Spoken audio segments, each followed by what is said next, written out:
Well, if you're wondering why I'm wearing a big old blanket, it's because Lib's put the air conditioner on. Because it's 15 billion degrees and so humid. And now it's Antarctica in the house.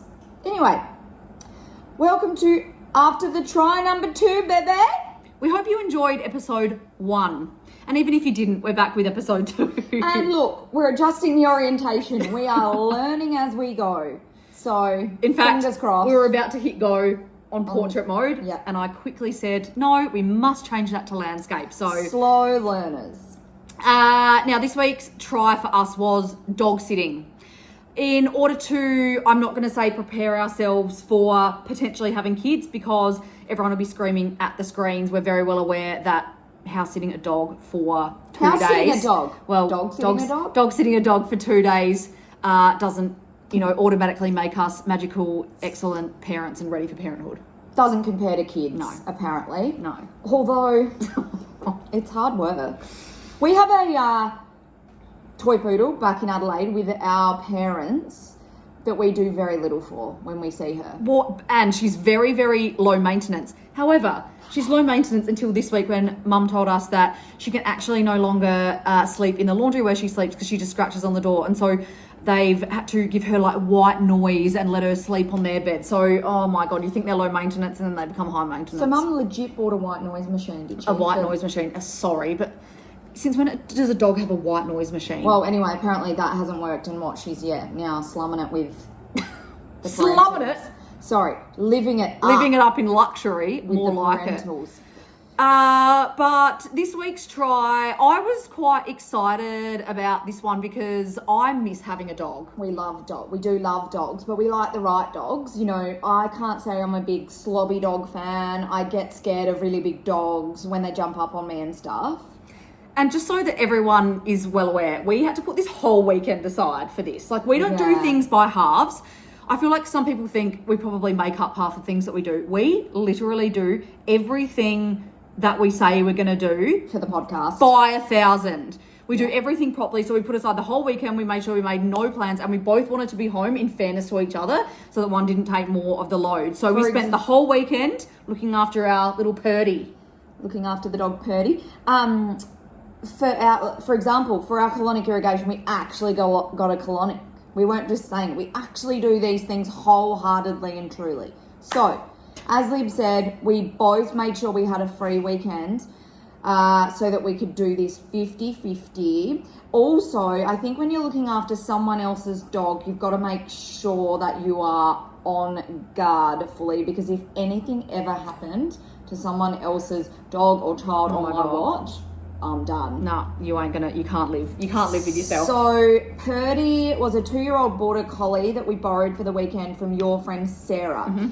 So Sarah's in her 20s. Her mum actually bought the dog. They have the dog at home with another Border Collie. So there's 2 Border Collies, but we borrowed the lower maintenance one apparently. Yeah, and also the one that's they reckon was like a bit of a mutt because it's much smaller. But yeah, very runt of the litter. Runt. Yeah, runt of the litter. But so cute. But yeah, high energy. Yeah. Not like such a well-behaved, beautiful dog, but just super high energy and needs a lot of physical attention given to it like 24/7. So that was where the challenge was for us because we were sort of going to not cheat, but try and get a smaller dog like the one we had at home. a lap dog, so we could just chill, have it on our lap. But not the point. But that wasn't... Not the point for the content. We needed the full experience. And Border Collies are, what are they called? Dogs? Herding dogs. Like sheep sort of dogs. So they are up and about. They need exercise. And we were warned that if we were at a park or somewhere with Purdey, that she would try and round people up. Yeah.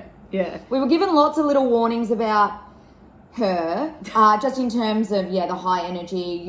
When she's in the car, she makes these painful noises, but she's actually living her best life, which we experienced to the fullest when we took her to a dog park. But you can see why people, particularly when they're on their own, get dogs. Because they are just the most stunning, beautiful companions for you. I think if I didn't live with you and I had the time to train it and give it the attention it deserves, I would get a dog. Do you? Well, I love the idea of having a dog, but I just think I'm too selfish. And I want to be able to drop everything and go on a holiday or whatever. And you just can't, well, you can do that with dogs, but you have to, you know, get someone to look after them or whatever. Yeah. Also, I mean, the biggest factor of it all is the shedding. Oh my God. So Purdey's a shedder. Border Collies are shedders. Our dog, Toy Poodle back in Adelaide, is not. And a big conclusion from this one is that if I got a dog, it couldn't be a shedder. I cannot even tell you. There is still hair everywhere. I was down in my car before and there was just hair, and it's sort of like it flows up into the air when the air con's on. It's through a rug. I don't know how people live with shedding dogs without, well, they obviously just do vacuum every day. I think they're less set in their ways than us. Yeah. For one. Because you actually every morning get on your hands and knees and vacuum up any strands of hairs that have fallen from your head in your own bathroom that only you use. I just can't stand hair. Hair's rank. And Purdey's hairs are about that long, and they were some are white, some are black, and they just look like they're thick pubes type hairs. God love her. Thank God she was a beautiful dog. And also as well, she accepts everyone. So that helped us. She was so friendly to us. She wasn't homesick. So when you're seeing this hair everywhere, you're just like, oh, but that face, who cares? That's absolutely the thing. And I think the more time you would have it, the less you would care. You would get used to it. You would just vacuum. But yeah, the positives definitely outweigh the negatives in terms of what they do for you. So yeah, I don't know. It just makes you grateful for animals. I got quite emotional because there was one moment where Purdey just sat on me and was licking me and loving me sick. And remember she slept with me, and she slept on my bed, and obviously she quite enjoyed doing that. So then the next day I was just pottering around out in the kitchen, and I went back into my room and she was just like laying on the bed. Remember that? Yeah. And she was just, she was so beautiful, and that actually made me teary as well. So they're beautiful. And as I mentioned in the actual podcast episode, I reflected on, and so did you, when I was unwell in Adelaide with really bad anxiety and depression, our dog at the time, Minnie, even though she hated me normally, she could sense that I wasn't well, and she would come and lay with me for hours on my bed.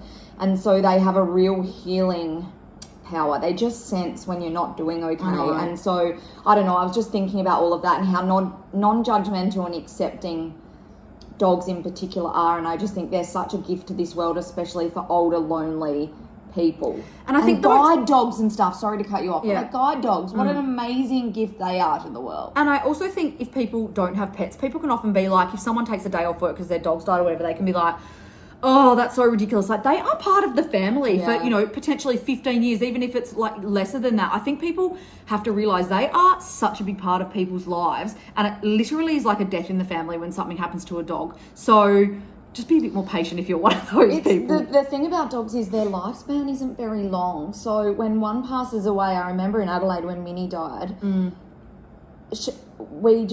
the trauma of getting another dog and knowing that in maximum sort of 15 years you'd have to go through that again. It's worth it. But then we were just like,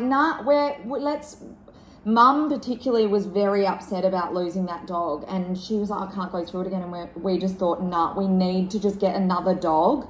Let's just keep you occupied. And the joy that it brings you versus the heartache, grief and heartache when it dies, it's far outweighed. So yeah, it's absolutely worth it. But I think what it taught us, particularly in the scheme of us talking about what our families look like in the future, is they are hard work. And it definitely, like I said, it doesn't compare, but it definitely gives you a touch of having to be responsible for something 24/7, because we felt like, especially because it wasn't our dog, that one of us had to be there with it on guard at 24/7 and give it all your attention, give it all your energy. Think about it before yourself. So anytime before we made plans, we had to think about that rather than what we wanted to kind of do. Yeah. So I think it's taught us that, but also, the set in our waysness. And I spoke about that on the podcast, but my God, it just showed me how would I cope with kids, let alone a partner? Sorry, opposite. How would I cope with a partner, let alone kids, if I struggled with a dog for 2 days? Wait, what are you saying? I'm confused. Like, if I struggled with a dog for 2 days, how am I going to cope with a partner, let alone kids? Okay, so that makes sense. Total sense. You're saying you can't handle. If I can't handle a dog for 2 days, how am I going to handle a partner and kids? A partner or kids. Okay. Yeah. No, that didn't make sense what you said. Anyway, if you can't handle a dog, yes, I'm Then saying you if I, can't that's handle exactly kids. how I just said it. Yeah, but what's the partner thing got to do with it? Because if I can't have someone in my space because I'm so set in my ways and Yeah. have hair and stuff, if I can't cope with a dog, how am I then going to cope having a partner So I full said, time? if you can't even handle a dog, then how are you going to handle a partner or kids? That's exactly what I said. Which you is said exactly that how I worded it originally. And you said, how does that make I sense? was just trying to. I was just trying to. Like, That's literally what I absorb said, and it. you were like, what? How does that make sense? We skipped over the fact we also took Purdey to a dog park because we heard that dog parks had a new dating app. Apparently, you go there and pick up.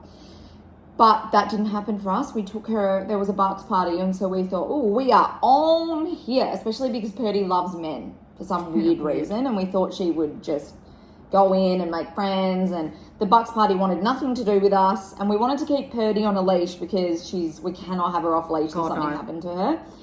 So we were really trying to we were running circles around different people in the dog park, and no one had any time for us. No, not even other people with dogs or anything. It was just, we were just left to our lonesome. Maybe we looked like amateurs, so people were just like, oh, let's leave these I girls just think alone. wherever we go, we just send off red flags of Yeah, we do, weirdos or something like unfortunately. just don't talk to these girls. Anyway. I picked up a poops, which was fine.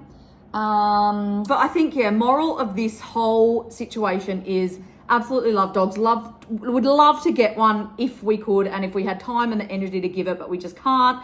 But yeah, it certainly doesn't compare to kids, but it definitely gives you a little bit of an idea insight of how you'd need to open up your life a little bit to looking after someone else. And the moral is, yes, we do not have lives that suit anything but our own self, and we're very set in our ways. But I think the more we do challenges like this, the more we will be prepared to open ourselves up break to down those barriers, dogs, partners, and potentially kids. I also think if it's your own dog, you're a little bit more relaxed. We were on totally high alert for anything and everything. But we love dogs, and we love you, Purdey. Love you, Purdey. Thanks for having us. Come again for a visit soon. Enjoy the app.